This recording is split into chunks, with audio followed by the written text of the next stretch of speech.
No audio, really. 100% accurate. Hold on. You know what? That's a great way to start. Just zero audio. What the heck? It's because I muted it. This is what was playing.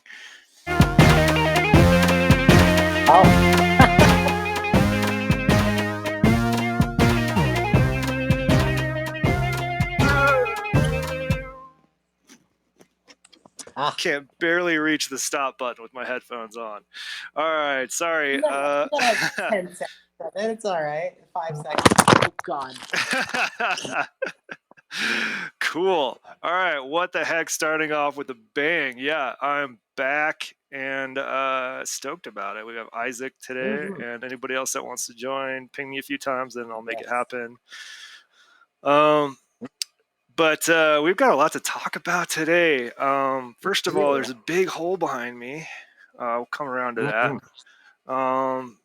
Yeah. So, how you been, Isaac? It's been a few weeks. I've been pretty good. I've been very busy doing things. A lot of circuity stuff. I've been the past couple of days. I've just been in like a really huge hyper focus mode, sort of just working on all sorts of stuff. I've rerouted boards and all that. But most importantly is my PCBs finally came in for this module I've been working on. So I have the first prototypes here for Shale. Heck yeah. I Um, want to make that big so we like can that. see. Yeah, there Yeah. we go. So here's Shale. It's a Um, stereo input and stereo output, right? line input. Yes. So not output, but so it's a stereo line in. Let me just. You got a stereo. Oh, that side. Okay, stereo line in here. Where you get a TRRS just line in. So that can come from something like a Volca or a Norns or even a computer or a phone. Yep. You have outputs L and R here, and then you have two passive attenuators. And your outputs of L and R just normal to the passive attenuators. So you can use them for like level balance if you want to have like LR balance. Yep. And more importantly than that, so it's 1U, but it's also very DIY-able if they're these huge, big, chunky through-hole components. And they're super, super easy to put together. So there's kind of not many other DIY 1U modules. So good like starter thing if you're That's working on awesome. that. Is there an And amp in there as well on the line input? yeah, so yeah, on the line input, yeah, so it is an amplifier. So it's just like a TL72, whatever. But if you turn it up really loud, it can start getting some distortion and gain. So Yep. and saturate the input a little bit. So if you're into that, you can really just use it as a drive. Yep. If you plug a mono signal in, it will just only appear at the left output as well. So you can Right. And so use you it for could use it for like two mono signals. I mean that's stereo, but yeah, right. Like you don't have to use it in a stereo context. not Um necessarily. No. right. That's It cool. does That's use actually cool. Is stereo this the sockets first on it. first module you've produced? This is the first time I've ordered PCBs ever, and Aha. I'm I'm super happy with how it came out. There are some bugs on it. So for instance, on these current prototypes, all the knobs are backwards, and the footprint for the connector is backwards as well. So where it says is red stripe is actually the other side. But Oh yeah. that's just the first prototype. There's been a revision that's fixed it, and also hold on, I've got it here. Yesterday I went down to Instro to build the second one, but I bodged some of the wires. So this one is currently wired up so the knobs go the right way. But it was a very delicate little bodge operation. Yeah, for those Uh, of you not familiar, if you wire the potentiometers the wrong way, they just don't work. They work just the wrong way. it's just backwards. So your maximum's Everything's your minimum. backwards, right? And I've been debating doing that for a couple of modules. Like, I just keep looking over and there's nothing there. There's a delay module I have where I would expect turning the knob right to increase the amount of time in the delay. It's the exact opposite. Yeah. And that's like a really common thing I've seen. I've talked to some people and it's like that happens like all the time. is just I it's like get the it. Like you can easiest think of thing it to two mess up. ways. Like you're increasing the speed of the of the delay, right? So it gets shorter. But I like to think Hmm. of it, so it's anyway. Yeah, that's cool. That's not Yeah, too bad of a. I mean, for your first PCB, like a footprint I'm pretty. backwards and a couple of wires to fix. That's about it. That's not bad. Yeah. I think it came out really good, all things considered. I'm really happy with how the text came out. So you can see right here. Oh, where does it Oh, say it? sorry, I forget to do You that. can see right there. It said, I don't know if my camera doesn't want to focus, but it says Yeah. Toadstool Tech Shale. It's got my little logo on there. On the back, actually, there's a hidden little Easter egg of my mascot Stu that that's rad. hanging out. Yeah. So, PCB art's the so rad. Like, oh, it's so cool. It's so cool. I want to try. I got to see. So with the panels actually don't have a copper layer, so they're a little transparent, kind of a bit, and they're a different shade than the blue. You can't really tell on here, but they're a little more turquoise, which I kind of like. But I oh, want to interesting. experiment with it because there's so much stuff you can do with PCB panel art, like adding textures in the copper and making patterns, or removing the Patterns. solder mask to let light shine through.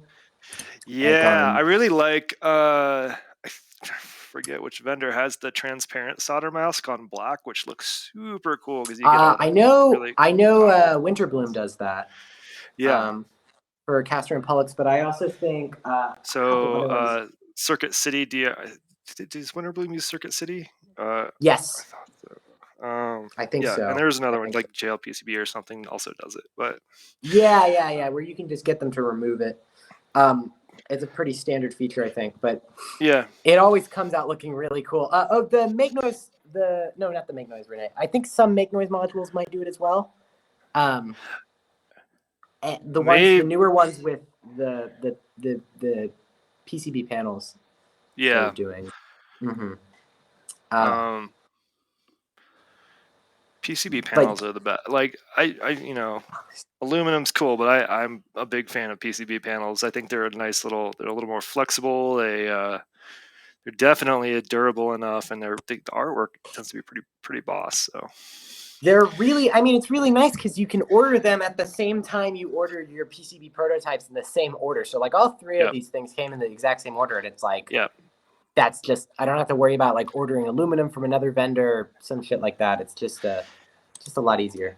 And aluminum's fairly pricey to get. Like Mm. even just like the sheet aluminum for the panels that I've been making myself. So I've been thinking about using something other than aluminum for the next few things. Although I've got a few sheets left, like right in the middle of a spinner panel, Mm-hmm.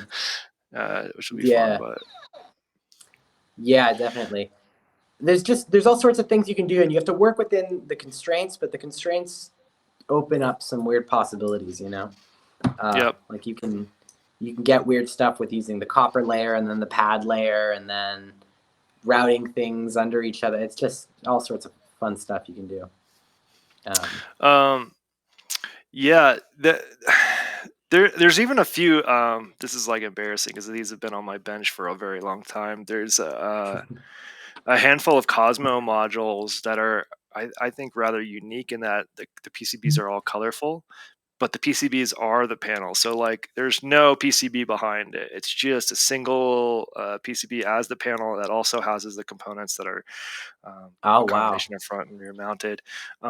So you get to see all the circuitry and everything. that's dope. But That's cool. they're like really well.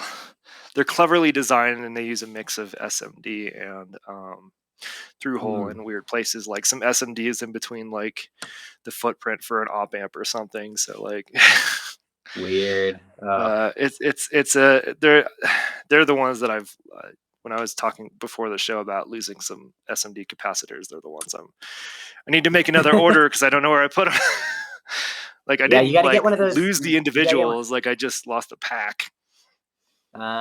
You got to get one of those books that just has all the values for SMD components. You can get those. It's like 20, $30 for them, but then it's got just like every 0603 SMD capacitor you could need, and Yeah, every 0603 resistor, just yeah, and I've in been like a putting book with the off. script. Yeah, because I mean I hardly ever build anything with SMDs, so I hadn't. hadn't. hadn't thought of a need for like a book, right? Like most of my projects are going to be through hole or like dead Yeah, bug.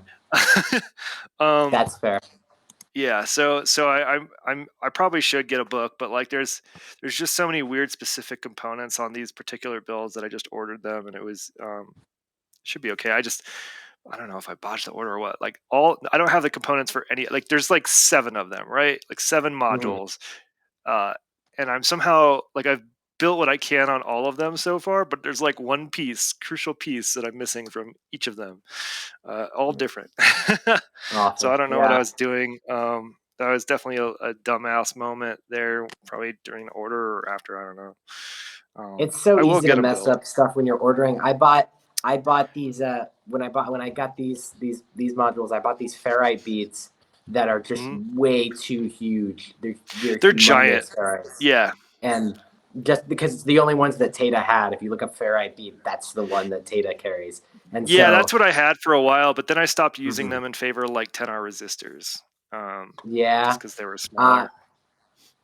I'll figure out. I like the ones that Bifaco uses, where it's literally just the bead, and you just use a spare resistor leg or something to wire it in, because they're Oh, really interesting. tiny. Yeah, yeah. That's nice. Um, just because it's designed just to clean up, your power or whatever for downstream digital modules. That I've actually found does make a big difference. Maybe not with those, but with like USB cables. Like I have somehow or other too. Yes. I have like a USB cable I use for my Norns MIDI, and whenever I plug MIDI into the Norns and also CV out of my keystep, I hear a lot of noise in the Norns. There's CV going on both within the keystep, and maybe that's a grounding issue or something. But when I Yeah. use the ferrite bead cable instead of the normal cable, the noise goes down like significantly because Yeah, and it's USB is noisy. yeah. Like there's just I've got some there's like one model of like ground loop isolator for USB that's like repeated Mm, in different colors everywhere. I have that one that works about 50% of the time for that kind of stuff, but for the ferrite beads, like most of my modules don't have USB. I mean, don't yeah, have digital stuff in them except for the oscillators, which do have the oscillators and the a tuner couple thing. random ones. They have the tuner, but on Yeah. those, I use a ferrite bead on one and the 10R resistors in place of it on the others. And there's no audible difference that I can hear in terms Yeah. of noise produced, which is okay. I think it But depends. It has to do, I think, with like DACs and ADCs and stuff. yeah, And it's more like when you put ferrite beads on, it's more to protect modules, I think, downstream than protect the yeah, modules the beads are on. yeah. Um, I don't know. It's sort of, you're starting to get into stuff that you can only measure with really expensive equipment and like big oscilloscopes and 4-digit Yeah, voltmeters and stuff, which is like yeah. the whole thing. Um, yeah. I've got like the best, crappiest multimeter. Like I've had to fix it like 3 times because the switch keeps breaking on it, like the rotary Kyle is switch. lending. Kyle has lent me one that's a little dusty, but I'm glad to have it. That's cool. I'll buy another one sometime. I'll buy a bunch of fancy gear sometime. Yes, I would love like a desk. I don't know what they're called, like the testing power supply that you can change the voltage and output of that. I I had want. one of those. I had like an old HP one of those that a guy there's a in New Braunfels, Texas. There's a store called Cintar that does a Yeah, lot of vintage repair. Yeah, and so one of the guys there, Carlos, gave me we went in one time and he was like, "Hey, I've got this like triple output power supply from like the '60s, and if you want it," and I was like, "Hell yeah, I want it." And it was just that this big chunky thing with these humongous they're capacitors in huge it, and and heavy. it's got these cool analog VUs and all that. Cool. And you can go Yeah, so no, it's triple output, so you could do the plus minus and even yeah, yeah, I can do plus. Well, it had plus minus, and then it also had another one. So I did plus minus, and then whenever I need to test something on like 9 volts or something or 10 volts, yeah, you could set it to that. So it was really nice currently. power supply. It's still there, but it's just far too large to move. Yeah, I don't. I mean, I don't have a good solution for that other than I've got a couple extra, um, like power supplies for your rack lying around now that I've swapped out the Mm. Meanwells, and also I've got a breadboard that's permanently set up to I think go from 5 to 9 volts or something Yeah. for guitar pedals. From those breadboards, it's really janky, but those are like I mean I need 5 plus minus 12, 0 and So 9. many different Like pretty voltages. much it. Yeah. Yeah. I'm working on designing a VCO right now, and that needs a lot of different reference voltages going into it that need to be stable. Really. Something that I found when I was working on this Cobalt Dream, this guy that I showed off last time, is Yeah. that especially if you're using like a CEM, like a 3340 VCO, it's very susceptible to changes, drops in current, dropping the tuning. So like I had Yeah. this purveying issue where basically every time that the envelope generator went off or the LFO went off, you would hear an audible dip in the frequency of the oscillator. And I finally figured out it was because the oscillator's tuning knob, the thing that was getting the tune was just coming from my 12-volt rail, and the envelope generator pulled from the 12-volt rail every time it fired off. So it was just like dipping down that current. So I think in there's two 9-volt regulators that just pull it down to a 9-volt signal, and that works perfectly just to give it 9 volts. Just to get And so you have a little bit of buffer there. Yeah. yeah, and that's even a jankily designed 3340 because there's so much stuff when it goes into like tuning them and all that to get it really stable. Yes. Yeah. Can vouch for that. And any power sag you will hear, like they go from really good sounding to like thin digital sounding real quick. Like because they're Yeah. what's happening is they're uh, dropping in voltage rapidly. Like there's not enough voltage, so it's like sort of trying, and you just like thinner anyway. Unstable Yeah, no. output. It's not good. It's so particular. It's so particular. I mean, that's why I Tempo. replaced all my power supplies, is because I have all my oscillators are 3340s. Except, I mean, Speaking of 30, except for Castor Pollux. yeah. Bless its heart. Well, speaking of oscillators, I think we put this on the agenda to talk about, but like, so I'm working on a VCO right now, and I just want to know, like, what is it that you think is the most important? What's your like ideal feature set in like an analog VCO? Like, what are the things where you're like, I really want that to be in my oscillator for like important stuff? Yeah. If we're talking small format, just the core important stuff to me, which may not represent a very large portion of folks, square wave output. Square wave output. Saw wave output. Okay. Do not care about any other outputs. I mean, they're nice, but we're talking like the things that I need the most. I like PWM and an attenuator for the PWM input, so that you can do some fun stuff there. And if there's space, an octave switch. I mean, we're talking 4 HP, so I think like a rotary switch is out of the question, but like even like a 3-way switch is pretty fun. Yeah, I've been finding I've sourced I'm working on sourcing. I'm not sure exactly, but these tiny little the Dixie, the IntelliGel Dixie 2 Plus has that crazy 8-stage slide switch.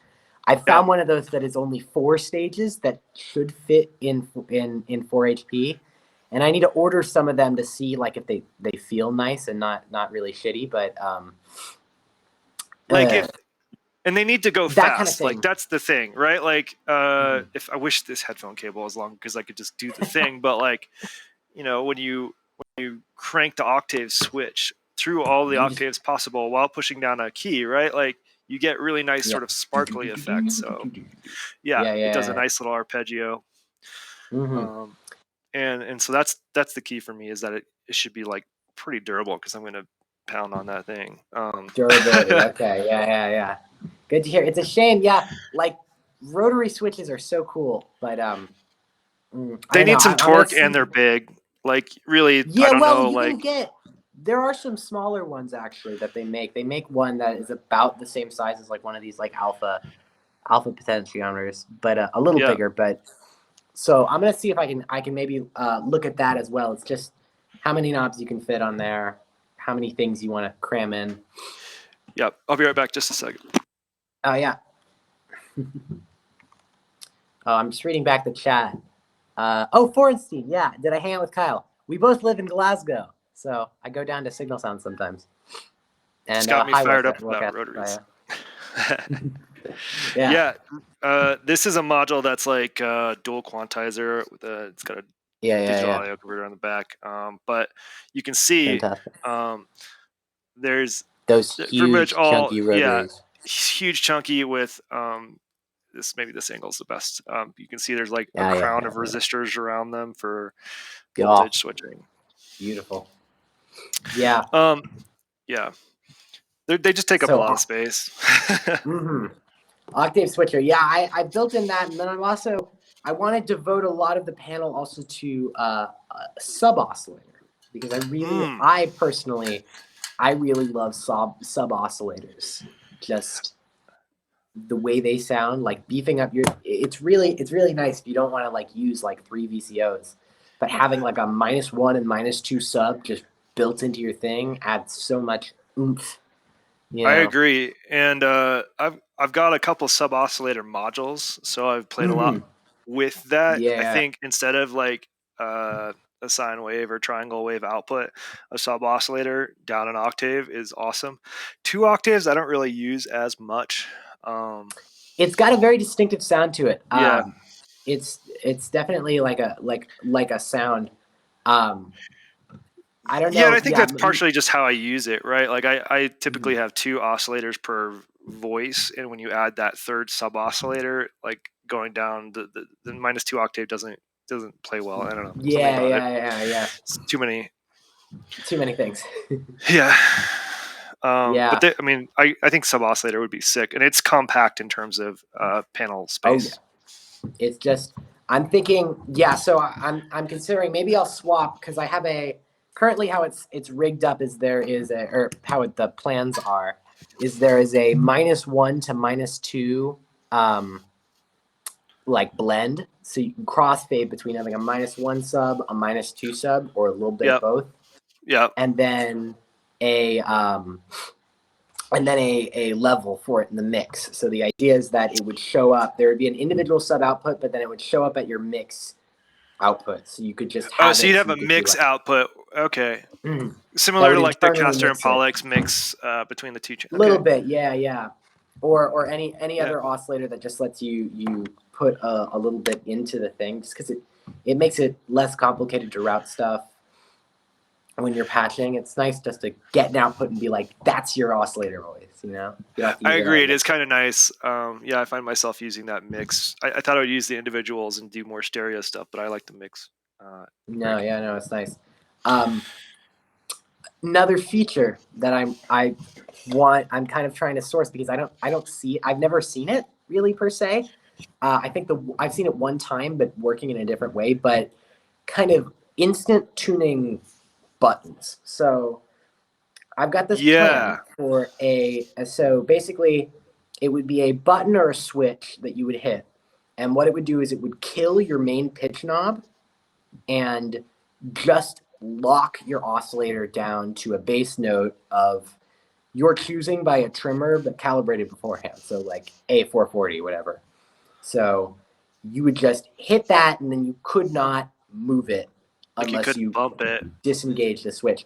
So you couldn't bump it, because I've seen people like Mylar Melodies has it, so where like for Mylar Melodies he pulls off the knobs of his rings and his plats before he plays, just so he cannot accidentally bump it and like pull something out of tune beforehand, because live tuning kind of sucks. What I would actually like to see is I guess that's a good feature. I mean, I don't care about that so much. On my oscillators, because they all have built-in tuners. So built-in. Like I'm not afraid of the any of the pitches changing. Yeah. Granted, one of them is Anyone. really angry at me right now, but I think that's just because I have elephantis. But I don't know. Yeah, totally. It's something I'm thinking about. I'm trying to figure out what the best way to do it is. If I need to make it so that it's just like a button that like, kills the knob, or if it's like a thing where I've got a microcontroller in there and it's digital and it like quantizes your knob, because A that might be, switch. yeah, I mean, I would do a physical switch, like a a physical toggle. switch. Yeah, Yeah. yeah. But I was saying like Uh, a button that would make it enter a mode where your knob would then no longer be a smooth bend, but then would be a quantized bend in semitones or something. Um, Interesting. would also be maybe a thing. That would obviously be more complicated and maybe out of my depth of field as a designer. I think if you're But going for an analog, it's an analog oscillator. it's It's an a analog 3340, oscillator, right? yes. It's an I analog think oscillator. simpler is probably better. Yeah, that's true. That's true. I don't know. I've been just kind of bouncing these ideas off my own head, and the feature creep is getting bad. And so 4 HP, 70 like, features. yeah, What? exactly. I just want to cram every single fucking thing into this tiny module. I'm trying to decide. I want to make an expander as well, so it's also like what features go into the expander as opposed to being in the main base module. Just do me a Like, favor with the expander and don't use a 10-pin connector. no, yeah. That's what my oscillators have, I think, for a future expander, Mhm. and I've definitely plugged it in the wrong place, Mhm. which Well, gas beside just fried mentioned them. But distings. the Yeah, TL074 I think saved my butt. Maybe 72. yeah. Well, gas beside just mentioned distings, which is like a lot of stuff in 4HP. I've never Yeah, actually used one of them. I don't own a disting. I probably should buy one or play around with one. Be very helpful, but also two knobs is rough for whatever it needs to do. yeah. I'm afraid of that. I like the. I used to be like sort of. You know, I'd spectate on the synth forums or whatever, and people would be like, "One knob per function," or like, "I want to do as much as Yeah. possible with the touchscreen." Like, be like, I don't care. Now I'm Definitely like, like two one knob sides of per a coin. It's function's like, kind of nice, like it's fast. no, There's totally. exceptions, like I think the Micro Freak strikes a really good balance of like one knob per important function, but then you could do some deeper menu-y stuff when you need to. This huge thing. Oh yeah, analog disting would be like 60 HP. This huge, Analog disting would be mega, ridiculously large. Then this you're just huge building. I thing. mean, is a Mother 32 an analog disting? Like, Yeah. got a bunch of No, stuff I in bet the it. distinct could do more than the Mother 32 in terms of individual Probably functions, actually, but yeah, especially the EX, the disting EX with it's got like yeah. some like polyphonic craziness in it. I think it's got all that stuff. It's great.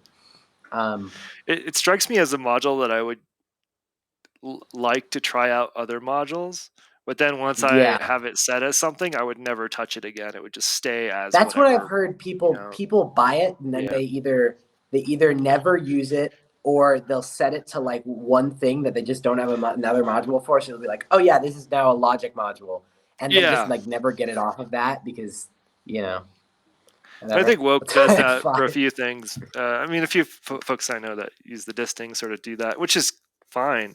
Like it's a very Mhm. small footprint usually. That's why Woke has 5. Yeah. Wow, that is a Heck lot. yeah. Uh, That is a lot of yeah, distings.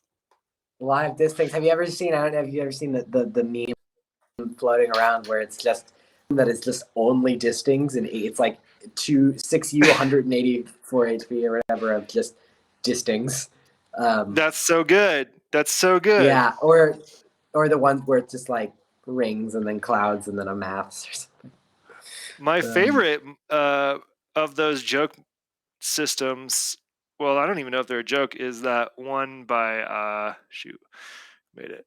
It's essentially like 120 chained malts.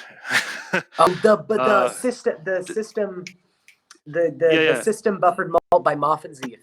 Yes, Yeah. yes. The Yes. system buffered mole is That's the it. best module walkthrough That video is I have ever seen. so funny. That Watched thing through is the so whole great, thing. and because he's got like the demo video that's like 17 minutes long, and he's like, if you plug the output to here, it'll appear here, and here, and here, and he does that for every single jack on the thing. Like, I love the guy. I love the Motion Doesn't Zoop get guy. bored or He's so tired. Like you hear, they're just like, and here, and and it here. works here, He's great. I and really want to here. get. He's got that one module that he's no longer making that I really need to get the dial up one. Which Yes, is that's the one that's been on my list. Like I sent him an email about that a long time ago and never heard back. I was like, I would even just build this myself on a strip board. Like I think it's so cool. I've got it's open phone themes. sourced. Oh, well, It's open sourced, but you might need to get like Eagle files from him or KiCad files. I bet he would send them. maybe, yeah. I The gotta 1-800 call your mom or something is pretty one eight rad hundred too. call your mom is a different one, but also But really yeah, cool. That's the DTMF like phone system. Dial up, that one's awesome. Yeah, no. Dial up's got the really weird. It makes just like glitchy techno like computer noises. It's yeah, supposed to sound like the a modem. AOL. Yeah. Yeah. We No, I love that. Yeah, I love it when modules have inputs or knobs that are kind of nebulous in what their function is. You know, where it's just like a like on the QPOS, the infamous exclamation point, the exclamation point input where even make noises like it does something. It's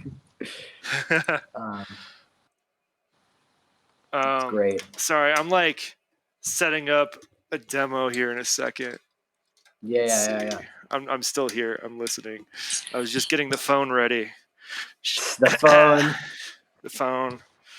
Because that was a good segue into a litany of dumbassery. Let's see. Cool. Yeah, so I built a phone yesterday that's been on my desk for a while because I was like too nice to want to ruin. But I got over that and just made it because I bought it for a purpose, pretty cheap on eBay. It's this phone.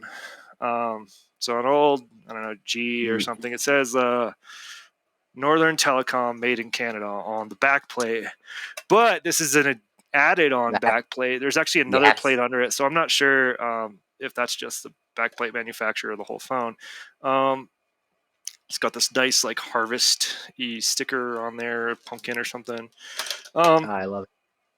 And I spent a lot of time on this one because I'm getting better and better at this. Let's see, must try to do. Oh yeah, and so I wanted to do this one right, and there were a couple of things I noticed in moving my entire system away from here. Is that my other phone is actually a source of noise. Like the phones that I built before are a source of noise when I hang them up because I made it so that when you hang them up, it disconnects. And for whatever reason, there's noise, right? And so on this one, I ended up resolving that by making it so when I hang up, the mechanisms, like this one's really a pain to take apart, or I would show you the guts, but the mechanisms when you hang up is it's usually toggling a few switches both on and off inside, and the one that it's toggling on when I hang up actually just sends the tip to this, like connects the tip to the sleeve of the connected wire with a 33 ohm resistor in between, and that seemed to eliminate it. And I totally just I guessed it because there's I just noticed in the I think it's the earpiece, in this microphone, the good microphone, the actual speaker, there's a resistor there, and so it's a 32-ish resistor on resistor. It might just because it's old. So I was like, maybe I'll try that. Like it's connecting the two wires. Let's see what happens. And that completely eliminated the noise. So I think it has something to do with like grounding outputs instead of like leaving them floating. Yeah, I think it's a floating thing, and I'm not super familiar with that, but I just guess, and it seems to work. But I also did I drilled 3 holes in the side, and I had some Uh-huh. idea of what I wanted them for, and I don't remember what they were. Like I was like wiring it up, and I was like, wait, why did I do 3? Like I only need an input and an output, and the reason is let's just test it real quick. Should just work. Let's see. Testing, testing, testing. Can you hear me? It's pretty low, but I Yep. think testing. Let's see. Yeah. You Testing, sound pretty testing. Oh, there we similar. go. There you Here's go. the phone. There we go.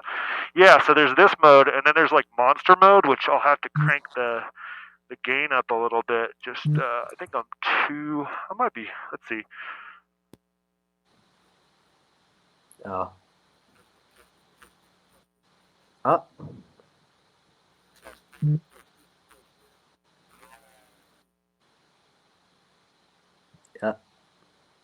Still there? I don't know. Yeah, it's. Okay. I just can't hear myself for whatever reason. It's not super loud. Let me see if You I got can a little bump lower, that up. yeah. Testing, testing. Here we go. Okay, that's fairly There we loud.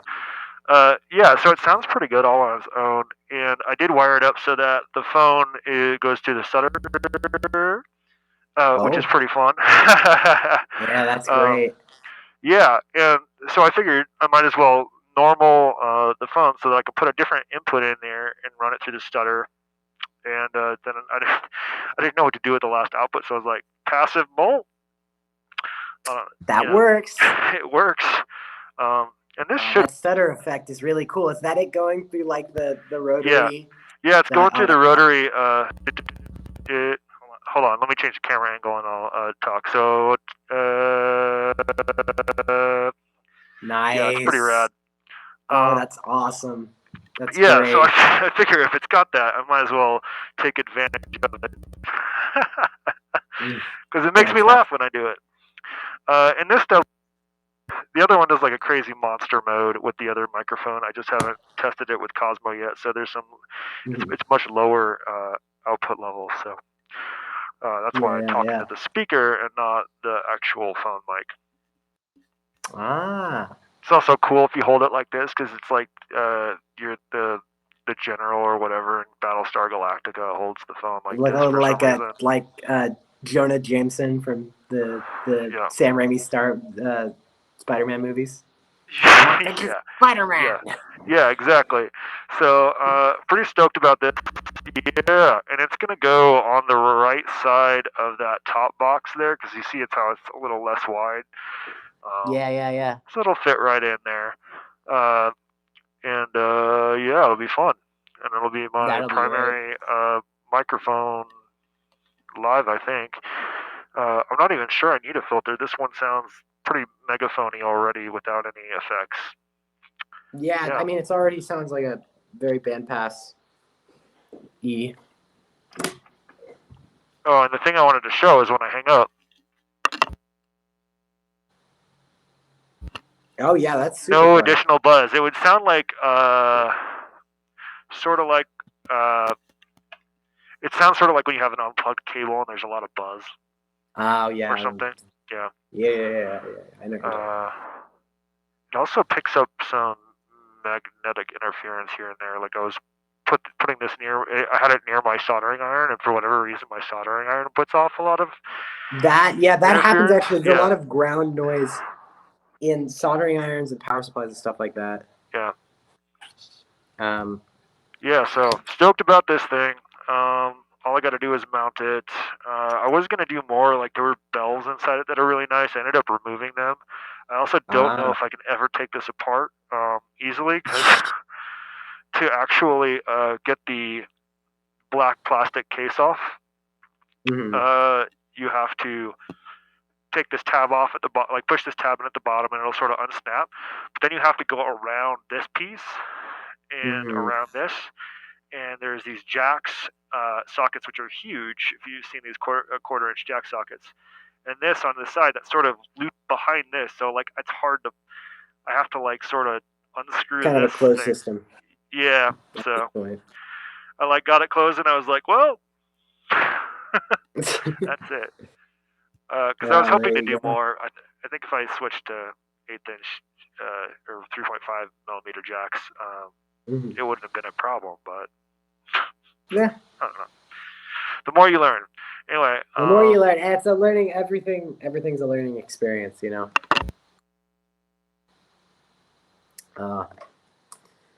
Cool. Yeah, Totally. so I'm stoked about that thing working.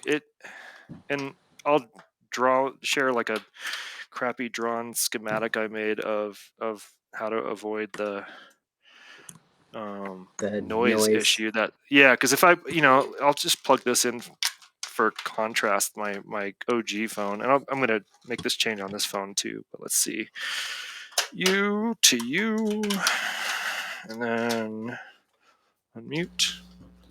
Testing. Yeah. All right. Yeah, you can definitely hear like that added noise when I hang up. Yeah. Well, maybe, I don't know. There's noise cancellation happening too, but I might not be able to hear it on my phone, but yeah. yeah. So Crappy that's hand drawn schematics are the best. I've been doing a lot of stuff. I have a notebook that I use for designs that I just do like revision notes and module SketchUp ideas. heck yeah, those are rad. That's for a BPM countering module. We've got this is a really weird attenuator I was toying with the idea of. And then, I have sketches for this VCO that I'm working on as well. VCO and its expander right there. I think it would be called Lapis and Lazuli. Lapis being the main oscillator, Lazuli being the expander. That's cool. Let's talk attenuators real quick, because that got me a little inspired just hearing you say that. Yeah. I'll plug a thing up here. The soft pop has 5 controls, right? It's got 5 sliders or 6 sliders. Yes, 6. I can count 6 sliders, right? And the crazy thing about them is they're often moving more than one voltage at a time. Parameter. So like if you move more than one parameter. So I think an attenuator bank, kind of like this, that's a little more unpredictable, that has multiple ins and out, like, would be kind of wild. Like, it's pretty fun. Like, it makes it like completely unusable in terms of like a traditional synth, like where it's unpredictable. Like, you can learn it, like, and you will, but it's just when you're first learning it, it's just a constant source of joy, because it's just like when you go like this, like 3 different knobs turn in different directions or something. Yeah, there's a couple macro controller modules like that. Like I know the Robo 3PT or something like that. And if you just look up like macro, macro, like the mutable frames, I think also does something sort of like that. Yeah, and I sort of have one that's I don't know if it's similar or not, but there's one that Benjamin Izzo recommended called where are you, buddy?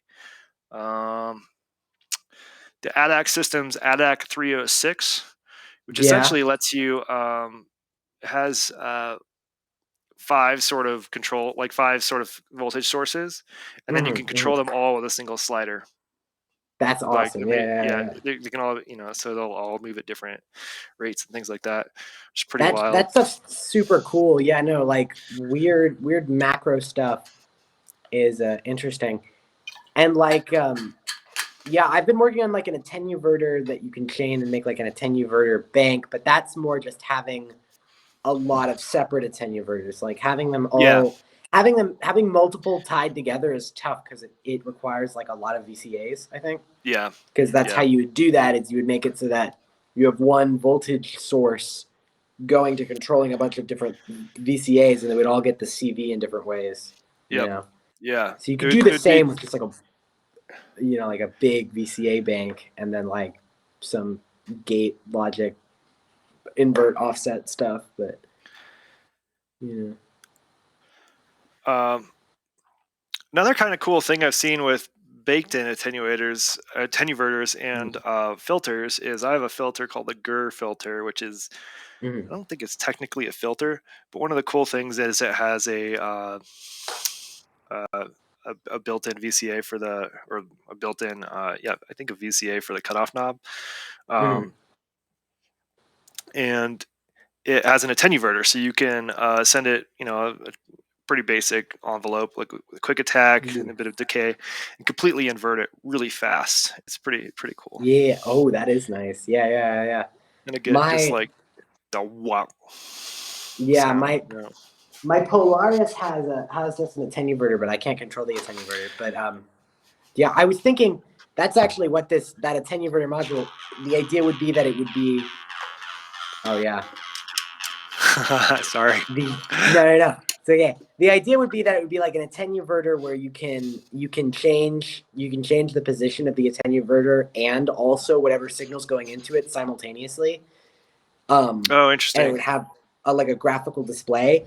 The kind of the base idea it was building around was like the 0 point, I was calling it, of like where 0 lies on your attenuator travel. So it would have a fader for it.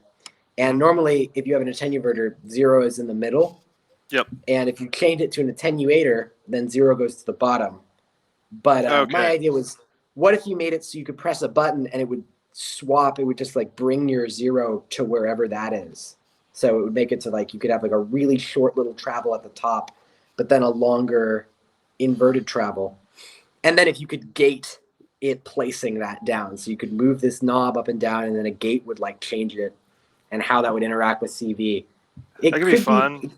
it could be fun.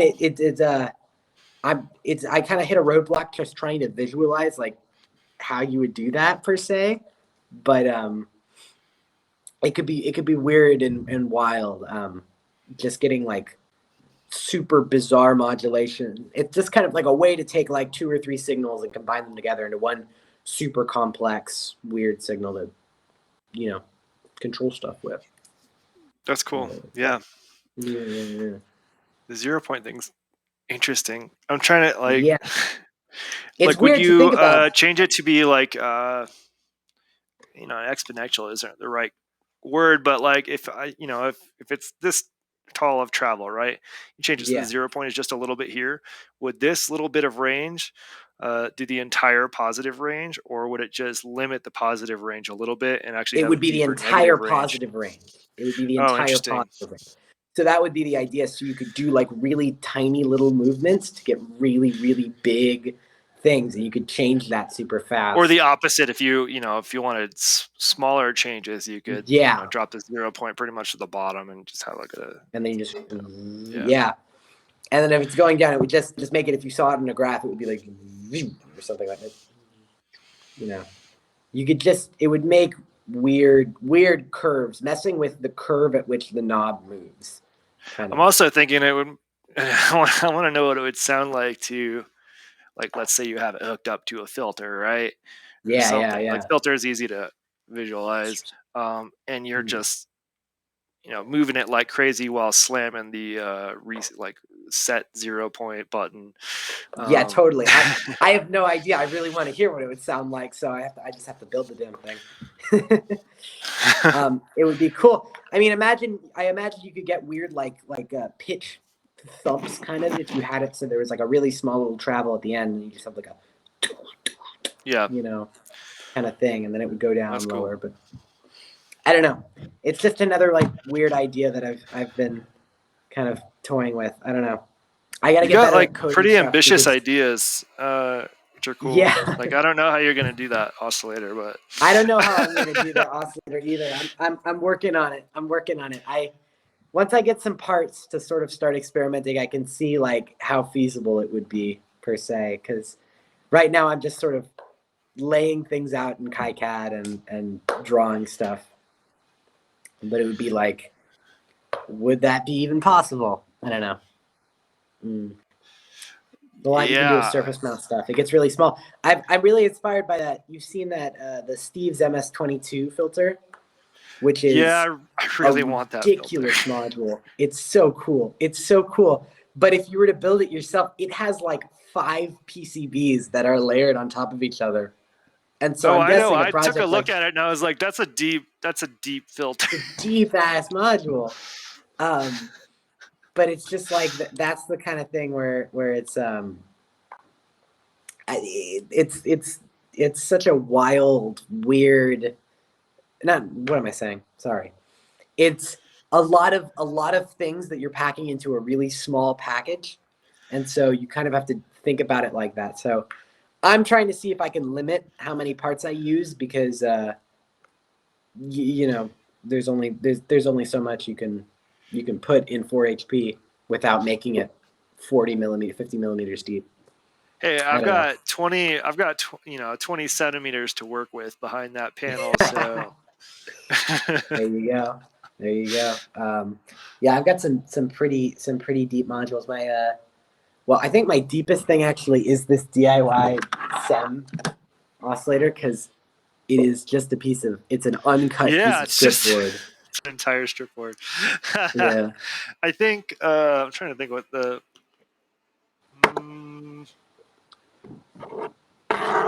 there we That go. one's kind of deep. No, that's 2 modules. I don't know. I think the deepest I have is something similar to this, where it's Yeah, not that many PCBs, but the parts are just huge. So you've got to they're kind just of use some massive. Yeah, yeah. standoffs, and it's all hand wired and gnarly. I've got some analog systems stuff, which is very deep. Analog systems because they've got horizontal PCBs, which like this, where it's like a Oh, card. yeah, That's 2 HP sort of does that too, but they're not. I mean, they're they're as deep as what I just showed, pretty much. 2 HP is pretty conservative with it. I know there's that one. I think the deepest one I've ever seen has been that there's a one the free no feedback instruments or something makes a Juno 106 chorus clone, an analog Juno 106 Uh-huh. chorus clone, and they have a surface mount and a through hole version of it, and the through hole version is like 17 centimeters deep. For the That board, makes me want to it's make it just for impracticality. That's funny. hold on. Chorus. I really want to see now what this is. Chorus feedback modules 106 chorus. So they've got the small one. So their small one is 50 millimeters deep, so already pretty deep. But then they have a through hole version of it. Hold on. What okay for kits? I'm gonna find this feedback 106. I swear. Hold on. Is it this one? No. I can't really share my screen, but I can show it if I find it. Here it is. You can do Yeah. like Rev one. my parents and like point your Just phone at the screen. yeah. The Here, hold screen on. share. Here's the depth of it. You can see that. Oh my goodness. That is a Eurorack module. And so like all analog, already pretty tight in terms of how they've grouped stuff together. But that's just like a 106 chorus. So I think that's the deepest Eurorack module I've ever seen. It's like a Eurorack module with a maths on its side, like Yeah, exactly. It's like 20 HP on its side. But it's got standoff, so if you wanted to build it in something like Cosmo, you don't have to make it as claustrophobic. oh yeah, Cosmo is easy to build for. Like yeah. You got a lot my of filter room. has a lot of empty space. Like that PCB was kind of joke to look at. Like the resistors are like 2 inches apart. Like that's nice. That's seems nice to design for. I'd like to. Maybe I'll make a Cosmo. I'll just start it now. yes. It'd be fun to. I've been toying. We have this Audio Electronics Society. I've been toying with the idea of trying to make some kind of communal synthesizer that would be a big Cosmo that people could build into or something like that. But it'd be a little mechanically complicated. Yeah, I mean, I love.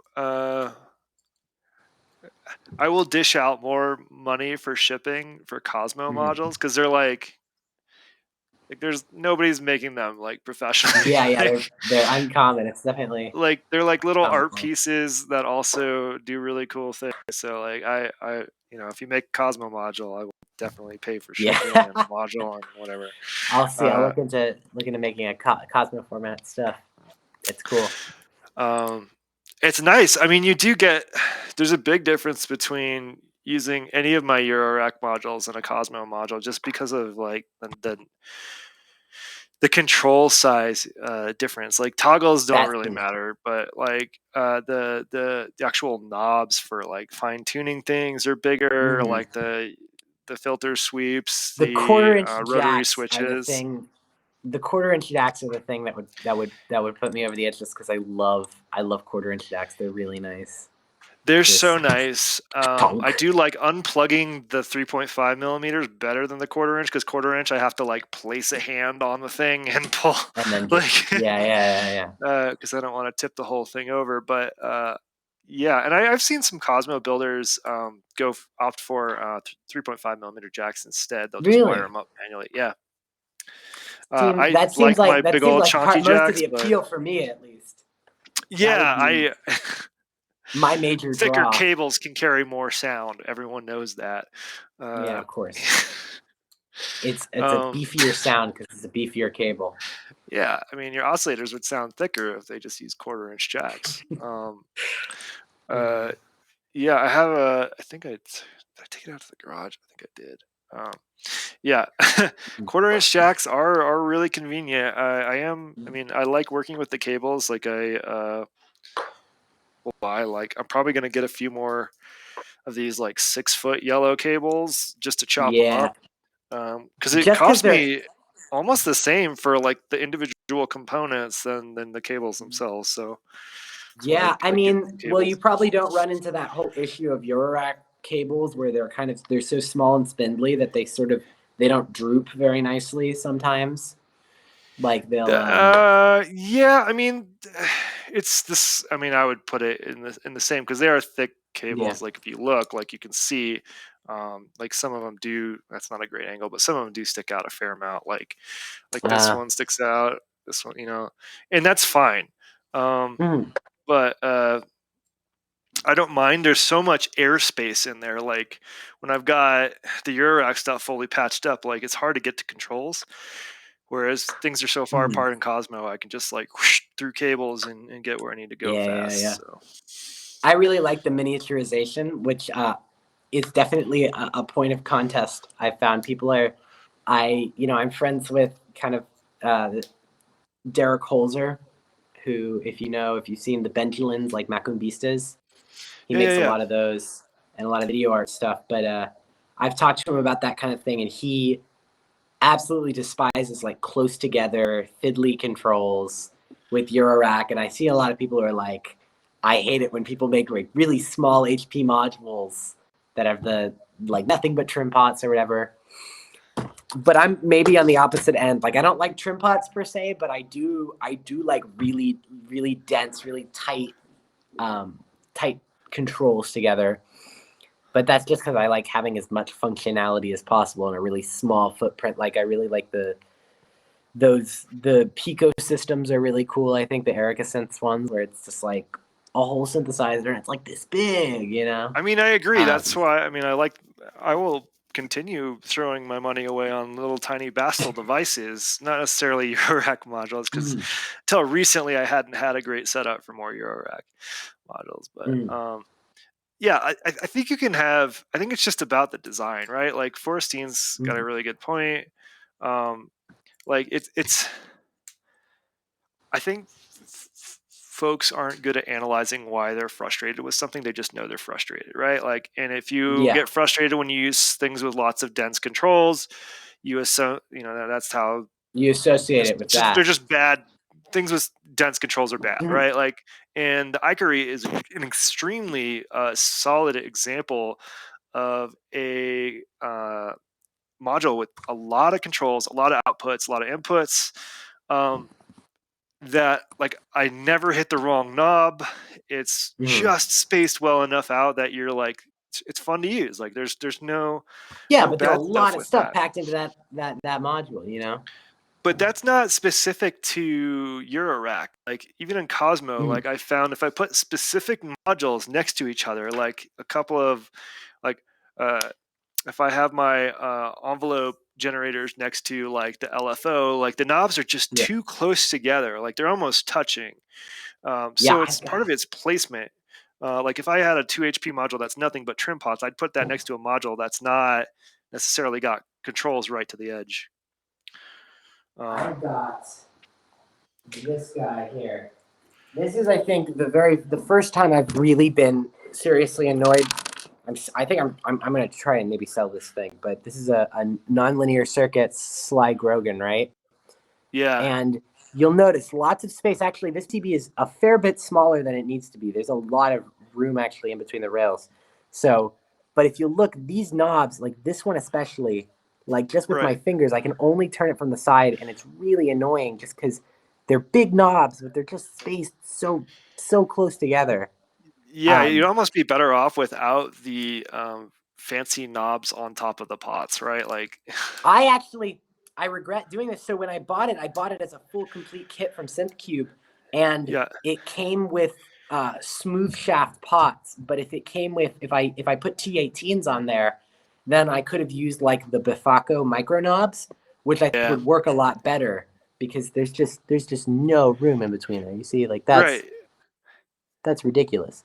And that's my So like part of the point, right? Like it's not necessarily dense controls are bad. It's just like when they're not well designed. Like in this case, they have plenty of mhm. space on the front panel to space them out a little more, but they didn't. Yeah, exactly. I mean, that's an LED right there. Why is the LED taking up the pot space? Why is there an extra like 2 centimeters you're not using there? Yeah, yeah, exactly.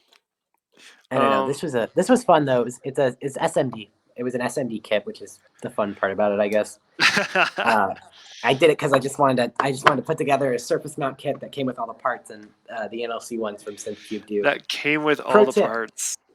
Pro tip: if you want to build any like surface mount kits that come with all the parts like already, nonlinear circuits on SynthCube makes it so you Nice. can do that. So does That's Winter cool. Bloom for their buffered multiples. The helium and hydrogen you can also get as a surface mount kit, which I did as well. I think I have Um, yet to build any modules with surface mount, but I've built a fair amount of other devices and like mhm. DEF CON badges with a lot of surface mount. They're My fun when it comes as a kit. Yeah, when it comes as Ish. a kit, they're fun. When you have to source stuff out yourself, it's a little less fun. Uh, Yeah, I especially have if a they're OM, like what size of Schottky diode do I need to fit this oh, foot, like God. that kind of stuff. I have a mutable instruments. This one's a different, but this is this is a mutable instruments a branches. That was a Hmm. surface mount kit that I have yet to complete because I couldn't flash the firmware on it. But it took me a really long time, and I was really disappointed with it just because it doesn't work. I think I need to get an AVR programmer for this. I think Kyle might have mentioned Yeah. he has one. I don't know. I gotta see. But like surface mount kits, I've had varying degrees of success with. These are also good as like a starter thing because they're 0806 parts, so they're nice and like big compared to 0603, which are much smaller. Yeah. Mm. Yeah. I mean, I I don't know. want to get too far into SMD, but it's not terrible to work with, but it is with a certain size. It's The man. idea of me getting there's a tiny like I think it's like either 3 by 3 centimeter or 5 by 5 centimeter hot plate Oh yeah, appeals and then more you and more bake to it. me. Yeah, you just set it on the plate, and you Mhm. put a bunch of solder flux on there and set the things in there very carefully. Hit the button, wait for it to heat up and melt down. Mm. Turn Yeah, it off. there's that. People used to make people would do it with toaster ovens and repurpose them into reflow ovens, where Yes, you use solder paste, you put everything in with the paste, and then you yes, toss it in. You have to do it with a very specific heating curve, though. You can't just put it on 350 and wait 15 minutes. Like you have to put it on that, and then you have to decrease the temperature and increase it again yeah. to I like make watched. sure. This is probably the nerdiest thing I'll ever say. I watched a bunch of Twitch streams of people doing this, um, Yeah. trying to figure out the sweet spot. And like, I think if you're like manufacturing a bunch of whatever the device is, it makes sense Mhm. to figure that out. But if I only have Yeah. one PCB, there's a lot of things that can go wrong with the toaster oven. So yeah, It's the kind of thing where you got to. It's like if you're out there making a whole a whole production thing where it's like, Yeah. okay, this is how you're making like a whole range. You're making like 50 modules or some shit. Yeah. But at that point, you can get the factory to do it for you pre-assembly, which is a lot easier. And Yeah, and they can do the hard stuff. Like they can do the SMD stuff. You can like if you look can do the at through hole. Winter Bloom again, great example of like just the right amount of DIY. Like it's just, I think the only things you really have to put together are like the potentiometers and the jack Jacks sockets and pots. Yeah.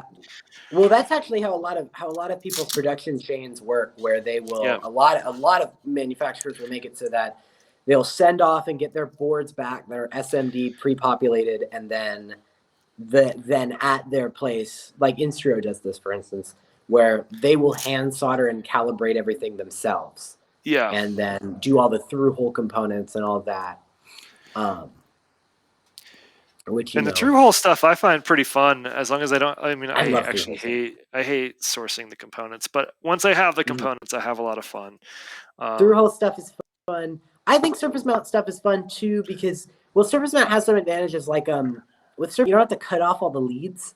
You can just put your board like on where it's going to be, and then just go at it. You don't have to keep flipping it over and cutting your leads off and touching up from both sides. See, that doesn't even bother me because I'm used to it. Because I do like, I don't know, like 30 resistors at a time, and then I cut the forest of stabbies off into my stabby box.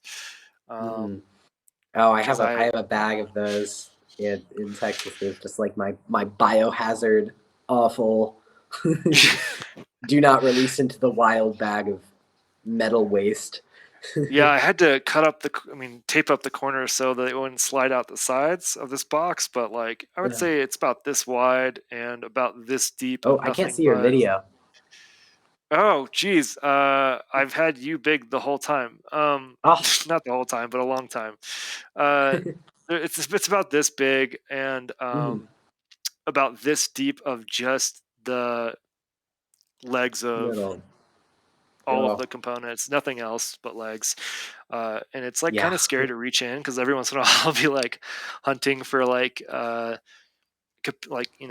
thick capacitors have the chonky legs, or like transistors sometimes do. The diodes, hunting for some diodes have the ones. Yeah, I'll be hunting for some chonky legs to do a nice little short and modified something. Yeah. It's like it's scary. It's like just like when you hunt through a box of screws or something. Like I don't know, I have a box of like odds and ends screws. I pick up the longest screw in there and use that to dig through it so I don't get stabbed too much. Yeah, tweezers, man. Tweezers are where it's at. I do have tweezers, but they're too precise. They're like, these tweezers, if I pick them up wrong, I get stabbed. They're like sharp. My surface mount tweezers is like one of the best purchases I've ever made, next to like the really fancy, hold on, I have it right here. This solder sucker. Oh yeah, I got that too. So I have that solder sucker. I got some tweezers, and I got the tweezers specifically after I built a badge at DEF CON with something like 200 or 300 surface mount components. And I was like all I had were my fingers and like a Radio Shack soldering irons with that sounds, of course, the hellish. chunkiest tip. I couldn't do that. Yeah, so after that I was like, let's get some tweezers. So we got a nice set of tweezers. They make a huge difference. Buy tweezers, kids.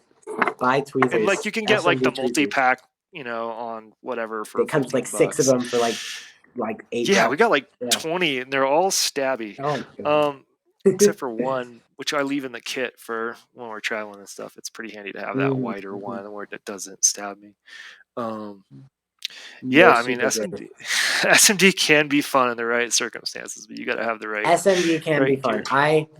I like doing it whenever I have the chance. If all of the if someone does the hard part of like getting all the parts in place, or if I've got like a book or something where it's like you've got all the components in front of you, like that's really fun because then you just have to go through and solder it.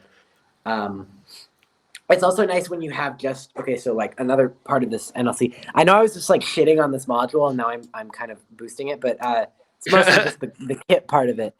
But like these ICs, the SOIC package ICs are so much easier to solder together than like microcontrollers or TSSOP or something, where the Oh yeah. pins aren't as close, so you can just do them Yep. individually, Yep. which is really nice just to do.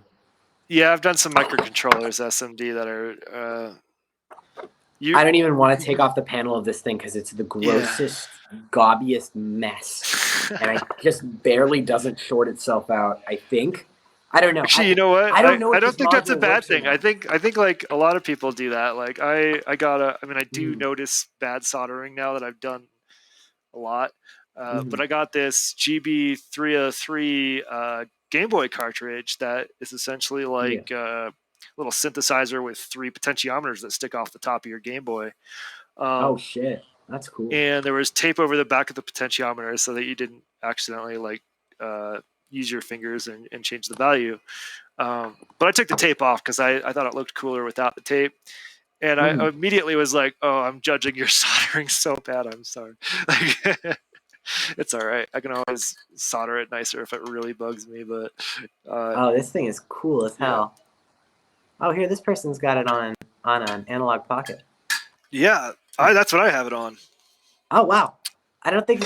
No, this isn't your picture. You're not Mikey303 on I'm Twitter, not are you? Mikey303, no, but that is, Ah. I think, probably the person I saw where I was like, "Oh, that's cool. I didn't know that exists. I'm buying that as soon as I can." Mm-hmm. Um, and I also didn't read the instructions fully, which is my bad. Uh, but I was hoping to do some MIDI syncing with it so I could control it with a MIDI keyboard or MIDI channel. Um, and I can, but I need another thing, so I got to build an Arduino boy first. So we'll get there. I have an Eventually, I Arduino will board. have a Game Boy in my setup. It's just gonna be a minute. Here, let me pull out my. This is my good old Game Boy SP that I use. Oh, It's nice. it's got a thonk sticker actually on it, but I've got this is just they gave me a blank cart when I bought my Ardu Boy. This is MGB. This is MGB, which Yeah, just is a it's like you a know basic synth. yeah okay. Oh, this has power, There you go. but it boots Yeah, up into I this, and mean, then it's got like wave adjustments or whatever. Backlight, yes. No. yeah, and that's what I'm hoping for. Like, I also got the MGB card coming with some Arduino Boy stuff. That's the Ardu Boy. That's what I want. Yeah, that's exactly what I want. So Arduino let me Boy ask you a Pro from question, because I Catskill. can I go from that? Can I take a USB? I mean, not USB. Can I take a MIDI source? I think it probably goes Yes, to MIDI to DIN. it's got MIDI I mean, in MIDI and to. MIDI out. MIDI in and MIDI out. That you'll need 2 of these MIDI to TRS adapters. Yeah, I've got a bunch of those in different And then formats, and I'll check it out the comes with pinout. But if you get the kit that comes with it, it comes with the link cables, and it's got both types of Game Boy link cables and just the same cable. And so you put that on this little exposed bit of PCB right there, and then yes, you get because a what I'm USB-C hoping for to do power. is use that to in between the Game Boy and the GB303. Like, I want to control the GB303 with like my pyramid sequencer, because Yeah. I mean, it's Totally can fun do to that with program on this. itself and play with, but like I mean, I would rather than just clock sync, which I already have with Nano Loop, I would prefer a full MIDI control over like a Game Boy sequencer, because they have really cool sounds. It sounds Yeah. nothing like a 303, but it's very cool. Um, and Yeah, it's no, small. totally. Its footprint is very small. Yeah, I'd recommend the Catskill stuff. I mean, this stuff's really good. The people who sent me this. That's what I got. Yeah, I ordered that exact kit. Oh yeah, Probably there you it's go. the whatever Pro that Cat Skull sells. Um, Um, stoked. Yeah. works for me. I have a couple. I have like maybe probably an EP's worth of like kind of chiptune Game Boy music. I need to get back into it. I really want to mod out my Game Boy with some cool mods to give it some things. So one thing that really sucks about this is it's only got a link cable and a power input, right? But because Nintendo is stupid or whatever, there's no audio output on the Game Boy SP. Yep. And so I have to use the power output with this dongle thing. And that makes it so that I can't charge it while it's going. So I Is just had this to give is it this to them. where Apple got the idea to remove the Must have audio been. I jack? mean, like it's literally the same thing, except this thing came out in 2004 or Oh my 2006 gosh. or whatever. I do want to talk Game Boys. Like I am very interested. Totally I thought the Analog Pocket was a good way for me to get a feel for if I even wanted to invest time into this. into like Because there's a modding out a few Game Boy. things. Yeah, well, there's a few things. One, I had the original Game Boy, the GB, the DMG or whatever, and it's great. And I'm Yeah. not going to mod that one because it's like it's my Game Boy. But I do want to pick up a couple of Game Boys specifically to mod. Like I want to get one Hmm. that is essentially like a, a knock around one that I will, put a different screen on, light up buttons, whatever, all the cool shit, right? Yeah, yeah, Um, yeah, yeah. baked in Arduino boy maybe. And then Hmm. there's another one where I want to, Baked in Arduino Boy is actually an interesting idea. Like putting yes, this inside of here. That's a really yeah, good idea. um, Wow. Hmm. and I want to make a Cosmo module that's a Game Boy oscillator. So I mean that's Those been are awesome. done. I've seen Yeah, Eurorack modules like that. Those are so fucking cool. yeah. So I want to make one like that. You Like should there's you a should reason this case is empty. Is I mean it will be full, but I want to do some cool stuff in there. So doesn't Sam have out his does he not have instructions for making like individual units of the Game Boy Mega Machine? I don't. I mean, I know it's listed on the project page, but I don't remember how detailed it is. I have looked at that, Mhm. and so Be that's worth something I was. emailing him. Be worth shooting him an email. Because Well, I'm here's the thing. He'd mentioned in a few videos a year or so back that he was thinking about making PCBs for it. Uh, so you could do it yourself. Yeah. and that's sort of what I've been sitting on. So at some point I'll get tired and just do it myself. But because there's plenty I of need a folks who've done it. I want to mod this Game Boy out just because it works, but it's a little crusty. Like one of the shoulder buttons is really mushy, and like this is of course. So there with the Game Boy SPs, it was the first one with the backlight, right? Yeah. But they ended up releasing two revisions of it. So there's one that has one kind of screen, and then there was another that had an AGS 101 screen or whatever it's called, and the backlight on that screen looks like leagues better than this one.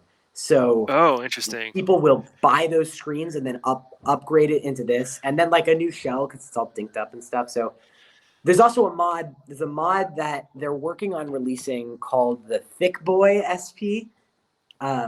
The THICCBOI SP, and it adds like a humongous battery and like a dedicated audio output and like also a Ah. Bluetooth connectivity and all sorts of shit like right into this thing, and it just makes it wider like Yeah. down this way. Yeah, Um, that's cool. and so I really want to get that mod because I might sacrifice the now that I'm thinking about it, sacrificing the bigger battery. I really want to now put this thing in here, combine them together, maybe Why just tape it not? all together. Right? Like, and I think there's I feel like folks have built dedicated like specific Arduino boy like PCBs Mm. designed to go inside like a DMG. So I It think seems like the kind of thing that wouldn't be that like I hard didn't to come up with this do. idea. Right. Yeah, yeah. It doesn't seem like that it would be that difficult to do. Like, I mean, what you just once you've got this inside the link cable, it's got bare things you could solder to, and And this it's you could just powered do like by the Game Boy itself, it sounds like. So I mean I haven't it's tried it yet, no. but Unfortunately, you do have to power it by USB-C. That is one of the disadvantages. So figuring out power would be hard because I think it takes 5 volts. So you might need like a regulator in there maybe I think because I think this has a 3.4 volt power supply Catskill. or something. Oh, Well, 5.2 volts, maybe not. it, Hold on. it might it might not be on all, well, let's see here. Game Boy miniaturization, all this, the Nintendo console modding is ridiculous. Yeah, there's just unlimited. I swear I saw something about it being powered, but I may be reading it from a different one. But yeah, if it's USB-C, I'll make it work. I was just hoping for one less cable. Yeah, I yeah, that would be. I probably need to get like yeah. a small like USB. Anyway, You could just I'm get a thinking like, USB-C connector that would just like a cable, and then just chop it off and pull the wires out of it. yeah, I mean that's the easy way to do it. I mean that's what I'm planning to do with this little guy when I make a little Cosmo module for it. The new Tech NTS1. Oh yeah. Yeah, because it's also USB powered. Yeah, here's someone who's put the Arduino boy into it, into one of their things. I've always been fascinated by like Nintendo console portabilizations. Like, if you've seen that the Wii Boy, where someone has made a handheld Wii, and Yeah, that shit is the craziest thing ever, because when they say handheld Wii, they don't mean like Raspberry Pi emulating a Wii. They take the fucking PCB and then put yeah, it to a bandsaw and just chop off everything essential, because you only need like that much stuff. And then they toss it in the Game Boy DMG footprint and yes, fucking turn it yeah. into a Wii. It's that thing is the most ridiculous. They had a kit. They were selling for a little bit, where you could That's buy a kit to do it. You have to buy your own Wii, and it's like the most involved DIY electronics kit I was like, that ever. sounds awful to me. It like sounds ridiculous. They've got like a 20-page build doc with everything. like I you have to imagine go the inside through. has a bunch of like, a little No, rat's well, nest of so they've things. they've minimized it as much as possible, but you still do have to wire a bunch of shit. Yeah. The nice thing about this Thick Boy SP thing is that it uses a flex PCB, so you don't actually have to wire that much stuff. It's like 3 or 4 wires you have to make, but the rest of it is on this flex PCB that fits right into where it needs to go. Oh, perfect. Which is nice. So yeah, so Game Boys are on my mind. They're not happening in the nearish future, but I'm looking at it, doing some reading yeah, in the meantime. My current project is like make my shit portable. Not yeah, like that portable, but like but like the reason I portable. moved all my shit over there is you can see like sorry, I don't know what just fell. The stuff on the right side will all be in one case except for the MS10. Like I'm gonna make like a case where they all just pre-wired everything, so I can just pick it up like a briefcase, set it down, plug in a few wires, and be good to go. Like I think I can set that up and tune it in like 10 to 20 minutes. So we'll see. There you go. Could be dreaming. Huzzah. But I Well, think a Game awesome. Boy would be really nice because I like having that extra chip tune. Like it cuts through things really nicely. It does. It's a very distinctive sound. It's like you And hear it. I've got the Soulsby at Megatron up here that I pretty much use for chip tuning sounds at this point, but because it's got like a nice square wave 1 octave LFO option. Yeah. Which There you does go. the arpeggios. I gotta get my Game Boy kind of back in commission, because it's sort of hasn't been getting a lot of love from me recently, just because it's a pain to set up. Because I don't have enough USB-C cables floating around. It's just like I need to give it power, and then I need to get the link and the MIDI. Actually, Yeah, though, I've got now to. that I I mean, I've got to have, do some work on my DMG. Like, I've got to clean it up, take it up fully apart, like super clean the connections, like that kind of stuff. And I haven't, which is why I got the Pocket. As soon as I saw it, I pre-ordered it because I wanted to not have to worry about that stuff right away. well, another thing that maybe I've realized, maybe I was planning it all along, is very good amplifier to get your Game Boy to modular level right there, stereo stuff. Yeah, and that's actually almost I mean, probably not the front panel, but the oh yeah.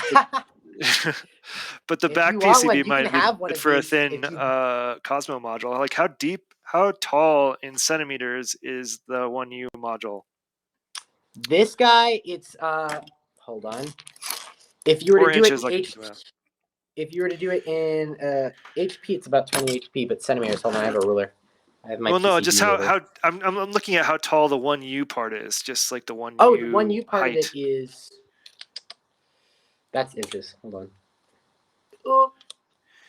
It's it's 39.5 centimeters tall over here.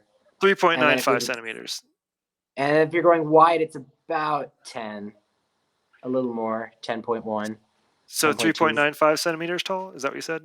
Just under 4 39. centimeters. No, sorry, it's 30. Yeah, 3.95 centimeters. It's 39 Okay. millimeters. I was like 39 is pretty tall. That's like a Cosmo Yeah, no, case. sorry, I was 3.9. too That actually would American be for this really. shit, man. I'm too American for this shit.